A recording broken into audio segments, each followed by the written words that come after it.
有人说二战德军的军装是被魔鬼亲吻过的设计，它一边散发着冷峻精干，甚至有些犯规的帅气，另一边却包裹着人类历史上最黑暗的意识形态。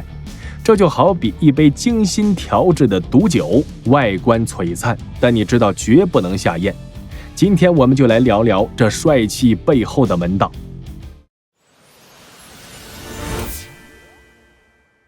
二战德国国防军陆军的军装是军事服装史上一个引人注目的研究对象，它既延续了德意志军队厚重的历史传统，又融合了现代战争的实用主义考量。接下来我们将从设计细节和生成背景入手，深入剖析这套标志性军服。军服的颜色选择体现了战场的实际需求。原野灰是主色调，这种颜色介于灰色和绿色之间，能够有效融合中欧地区的自然环境，包括森林与田野。军服面料最初采用高品质羊毛呢制成，具有良好的保暖性与耐磨性能。战争初期版本还采用棉质内衬，增强舒适性。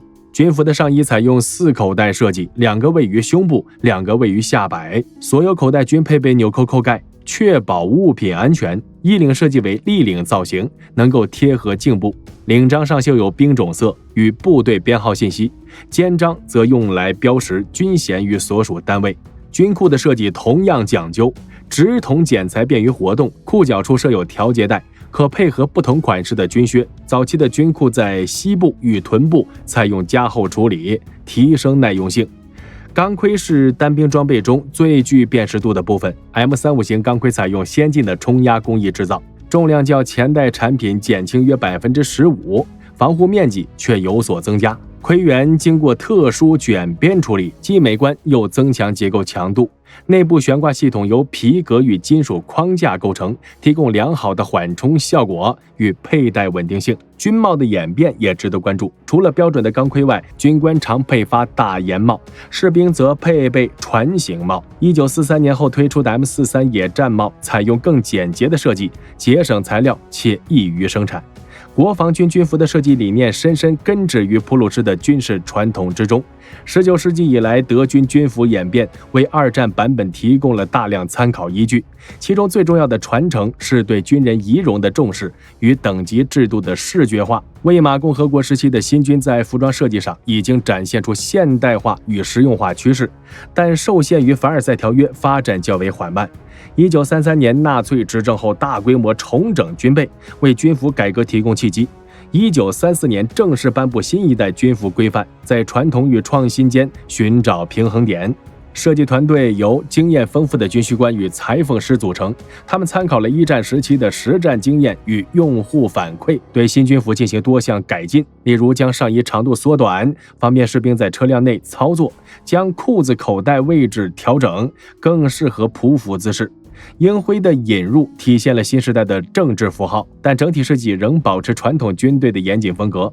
这种设计思路反映出国防军希望保持专业形象，而非完全政治化的意图。兵种色系统的完善也是重要革新之一，通过不同颜色的领章、肩章与帽式滚边，快速识别兵种专业。这套系统源自19世纪，在二战时期发展到极致，共设有11种标准色系，覆盖所有专业兵种。战争进程对军服生产产生深远影响。1942年后，明显可见材质与工艺的简化，羊毛含量逐步降低，混纺材料成为主流。1944年推出的最后版本甚至采用纯棉面料，配件数量持续减少。早期精美的金属徽章逐渐被织物版本替代，皮革制品的使用范围也受到严格限制。这些变化如实记录着战争资源的消耗过程。国防军军服的演变既是一部军事服装史，也是一面反映战争现实的特殊镜子。透过这些细节变化，我们可以更深入地理解那段复杂历史的多维面貌。党卫军军装较为奇特，这套服装在设计上与国防军截然不同，展现出独特的视觉特征，从颜色到配饰，每处细节都经过精心设计与考量。它最引人注目的是早期采用的黑色制服，这一套礼服式军装使用优质羊毛面料，剪裁合身，线条挺拔。上衣采用4口袋设计，但与陆军款式相比，口袋形状更加方正，衣领角度也更显锐利。领章设计极具特色，右领佩戴军衔标志，左领则是双闪电符号。这个由古代符文演变而来的图案，成为该组织的视觉标志。肩章采用黑色基底，配合银色线饰，区分不同等级层次。头饰方面配备带有骷髅徽记的军帽，这个骷髅图案源自普鲁士传统，象征不畏死亡的精神。骷髅头下方交叉的2根股骨造型，采用镀银工艺制作。作战服后来改用灰色调版本，但在细节装饰上仍保持独特风格。各作战师拥有专属的师级袖标，绣有部队名称或象征性图案标识。迷彩服的发展是该部队服装的重要创新领域。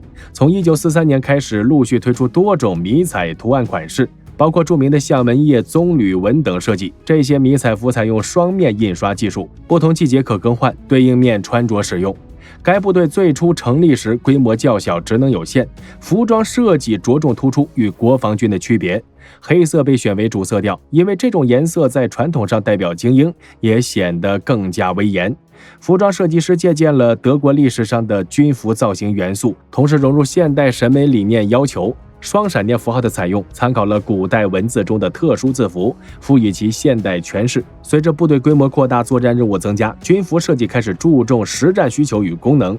灰色作战服取代原来的黑色礼服，但在重要仪式场合，黑色版本仍被保留。迷彩服的开发过程体现了该部队在军事装备领域的创新意识与研究能力。设计团队深入分析不同地形环境对隐蔽性的需求，开发出多种适应欧洲战场的迷彩图案。这些迷彩服不仅在视觉效果上达到伪装目的，还在面料处理上进行技术改进，增加耐磨性能，提高服装使用寿命。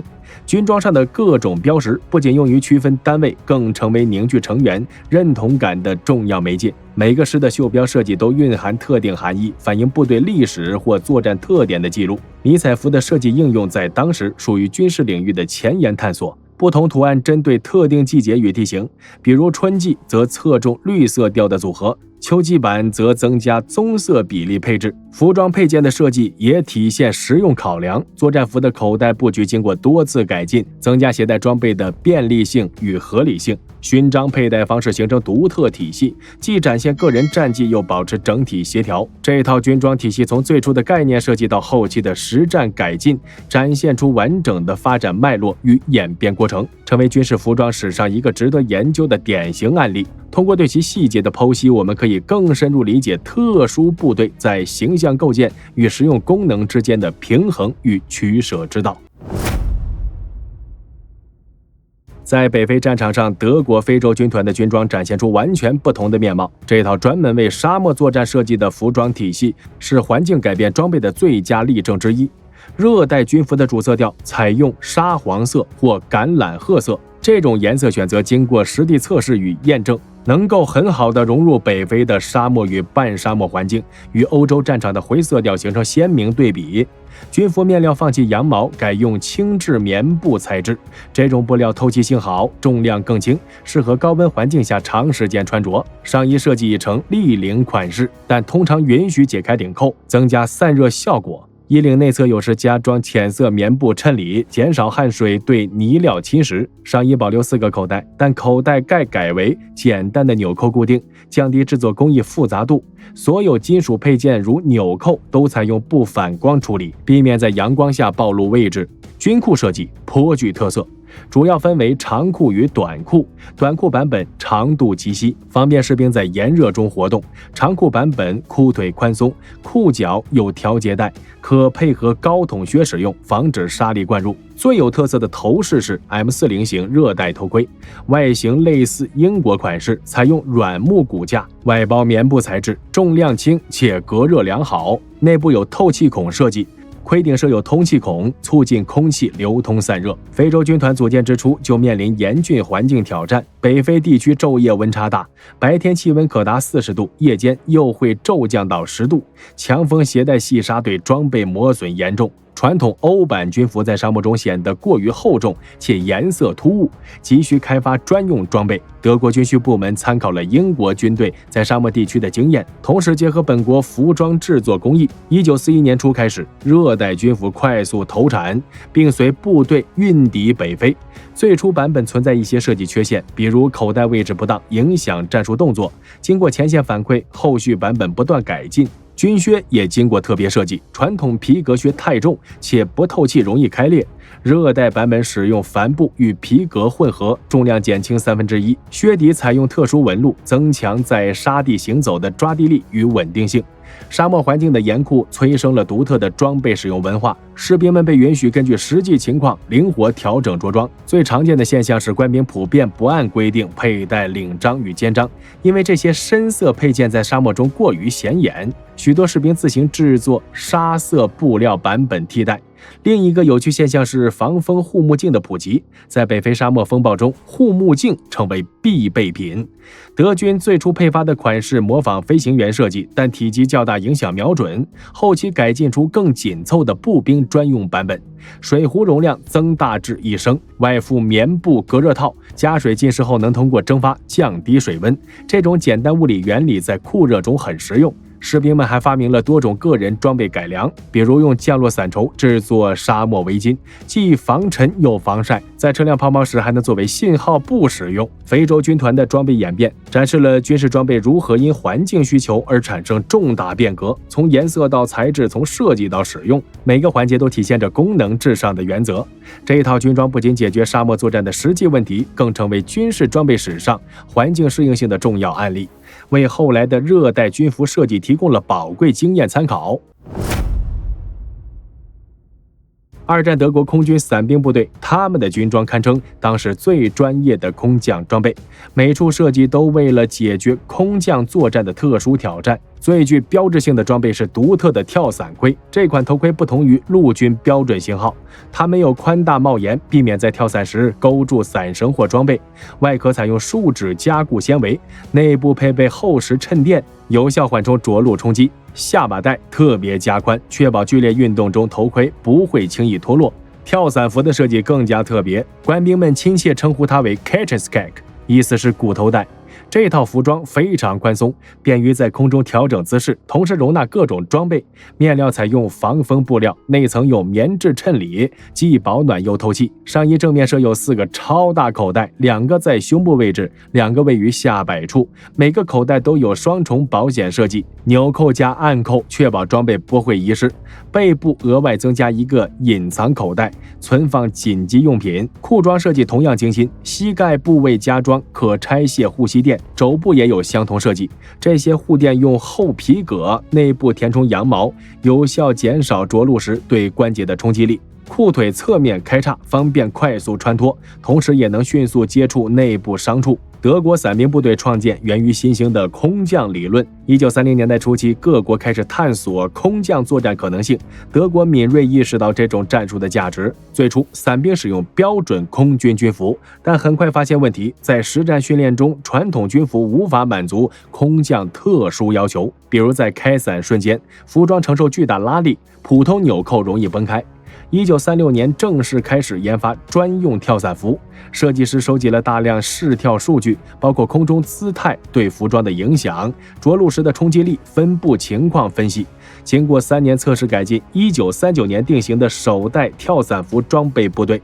这套服装每个细节都经过反复验证，比如口袋位置必须确保士兵在悬挂状态下仍能取用物品。护具的开发过程同样充满创新，早期使用简单帆布护膝效果差，后来改进为多层复合结构护具，外部是坚韧皮革，中间夹着毛毡，最内层是棉布，提供全方位保护。随着作战经验积累，伞兵装备不断升级。1940年后推出的改进版跳伞服，在保留优点同时做出多项实用调整，增加了腋下透气窗，采用可开合设计，需要时打开通风，低温时保持关闭。袖口改成可调节式，适应不同体型需求。裤装腰围引入弹性布料拼接，提高穿着舒适度。头盔也经历多次改进，第2代型号减轻重量，增加内部缓冲垫数量，改改进悬挂系统，使佩戴更加稳定。面罩连接点重新设计，避免影响视野范围。最有意思的改进是1943年推出的多功能斜形背心。这件背心可以在外出任务时快速套在跳伞服外，上面集成各种挂点，携带额外弹药、医疗用品和工具。伞兵军装的演变展现军事装备设计如何紧密结合特定战术需求，每个细节都凝聚着实战经验与智慧。回顾这4套军装，国防军的传统、党卫军的符号、非洲军团的适应、伞兵部队的创新，各自应对不同需求。军装不仅是布料，更是时代的技术与战术的缩影。他们的设计演变记录着战争历史的特殊侧面。这些服装背后是军事功能的探索，也是历史的一部分，值得人们冷静审视，从中汲取经验教训。好了，这个话题咱们就聊到这儿了。我是大胖兵，我们下期节目再见。